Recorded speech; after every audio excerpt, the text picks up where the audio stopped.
These burned-out remnants of a US Army vehicle stand as another bloody witness to the ongoing resistance against the occupiers. US soldiers can only watch on in resignation. Attacks like this are now part of everyday life in Baghdad.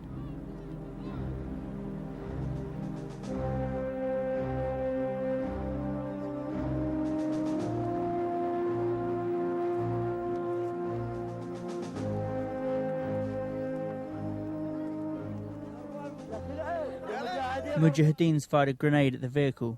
The truck exploded. Then another resistance fighter poured petrol over it until everything was burned.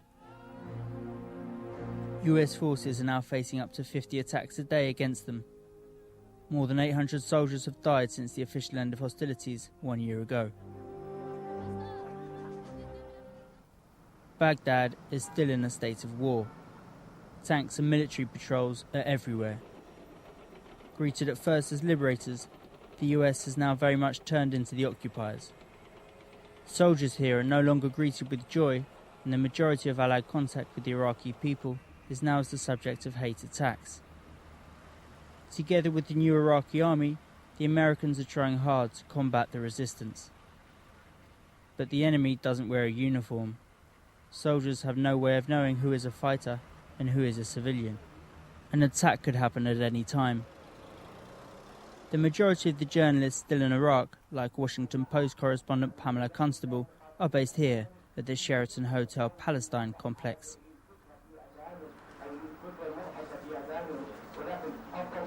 This time it's much more difficult because this is an urban guerrilla conflict. They're actually fighting people in the streets and houses of a city, and they really don't know who is the enemy. They can't see him. They don't know where he is. They don't know who he is. They don't know if the man walking down the street in a robe is the enemy, if a child is the enemy. So it became a much more unpredictable and strange kind of war. I think it's really an anti-foreigner feeling that has grown here the longer that the international troops are here. And yes, you can feel it. Again, most people are friendly and are nice, but I mean, yesterday I was shopping in a market and I came home and that was fine, and then I came back to my office and discovered that a foreigner shopping in a market was shot dead.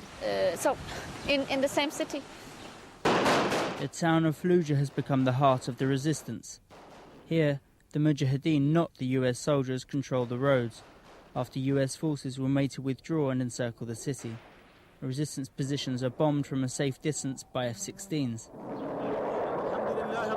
In the name of Allah and the Prophet Muhammad, we fight for our liberty. We sacrifice our life for Islam. We will triumph over the occupiers and get them out of our country. During the most ferocious period of fighting, Pamela Constable was embedded with US troops.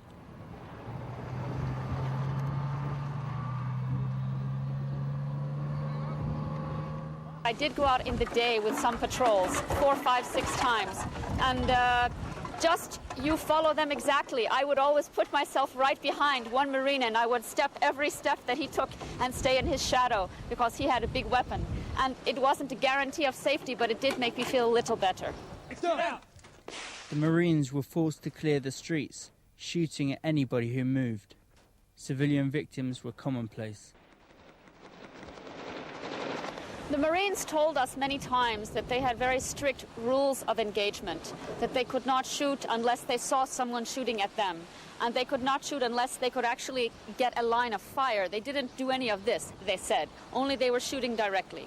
They were under orders not to shoot any civilians unless someone showed what they call hostile intent. In other words, pull a gun, do something strange, act in a way that seems to be threatening. So they claimed that they were very, very minimal in the shooting of civilians and that they tried hard not to. According to statistics, at least 900 civilians, including 165 women and 130 children, died during the firefights at Falluja. Many homes were destroyed.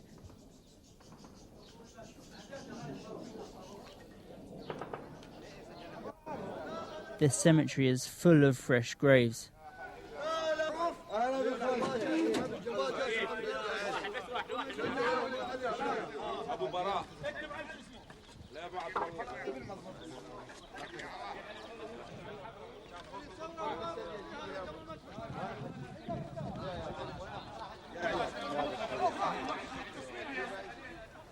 Pamela Constable didn't experience any of that, but she did save a dog.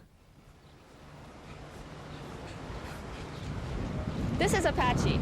Apache is a dog, a puppy I found in the war zone, and even though I could say that I saved her, I think she saved me.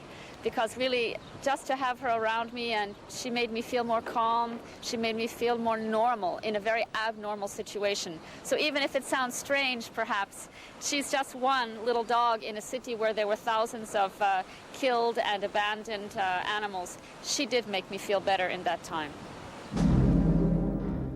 Many foreigners were taken hostage in Falluja, particularly from pro-war countries like Japan.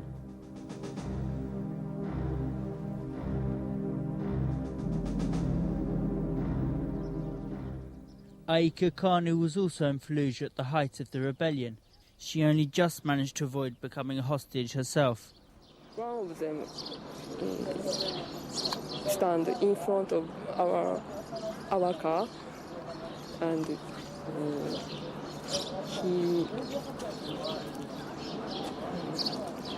want to shoot me, maybe, and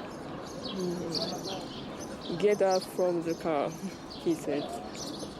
But I don't understand because he said in Arabic.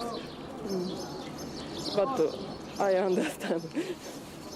So I got off the car.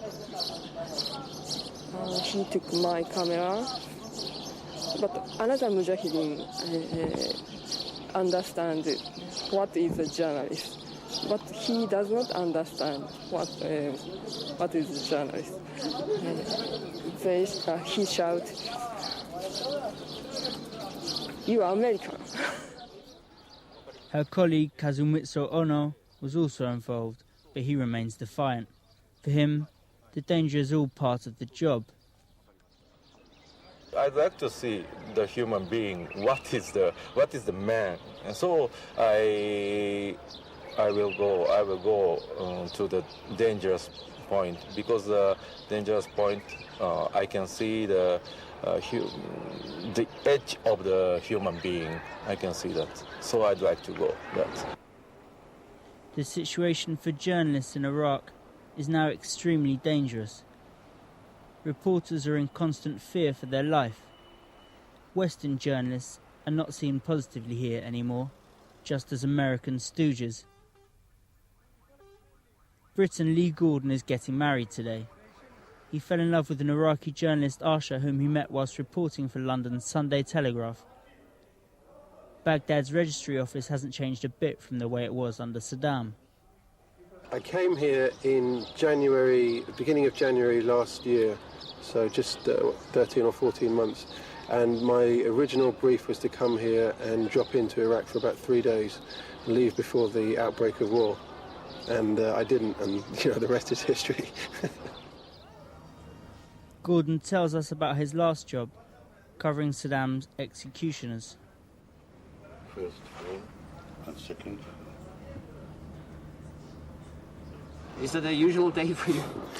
It was a typical day in Baghdad, yeah. It started off with early morning appointments, then my boss dropped in to give me a telling off, and then of course it was rushing over to the court to arrange the marriage just as the doors closed, and back here to speak to Saddam's executioner. Now I must go to the British consul to try to get another passport, because my passport is still held by the mujahideen. Lee Gordan was also in Falluja during the worst fighting. As he tried to leave the city, he was taken hostage by rebel fighters.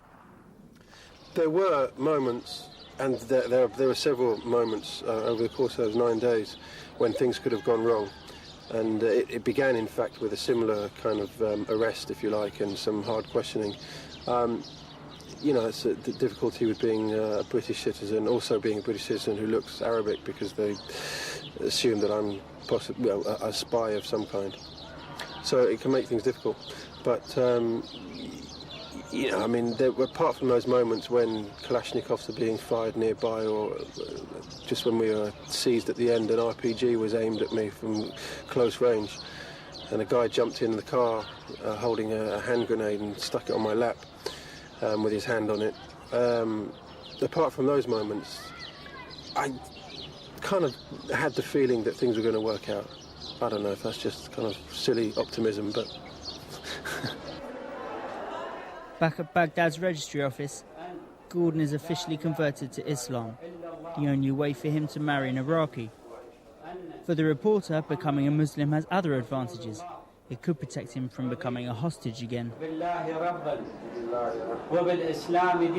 So far things have worked out. I still have all my limbs, but I mean, I can't pretend that there's any sort of magic formula, and I don't pretend to know for certain where the line is. So it's a case of just judging it, and at the time. And if the chap is sort of waving an AK and firing it nearby, then it's the time to back down. If he's drinking tea and relaxed behind his desk, he can push things a little bit. Coming into close contact with death and suffering is a central part of war reporting. It is a difficult cognitive task to get to grips with such images of devastation, which are never forgotten. One does sort of clear these things. I suppose when one gets to the stage where one can push the images completely from one's mind, then it's probably time to sort of step back and get out of it, because I think the important thing is to retain those images, because they shape your thoughts and feed into one's reporting, on other stories. So, no, I don't think I, kind of clear my mind like a blank tape afterwards. But I suppose those images just stay somewhere, in the background, shadows haunting, that type of thing. Plus, I come from London. It's a pretty rough place as well, so I'm not sure which is worse at the moment. Even in the midst of hell, Gordan has managed to cling on to his essentially British sense of humour. It's perhaps as well, since the beginning of the Iraq War, 25 journalists have been killed practising their art. Who knows, maybe this reporter will be next.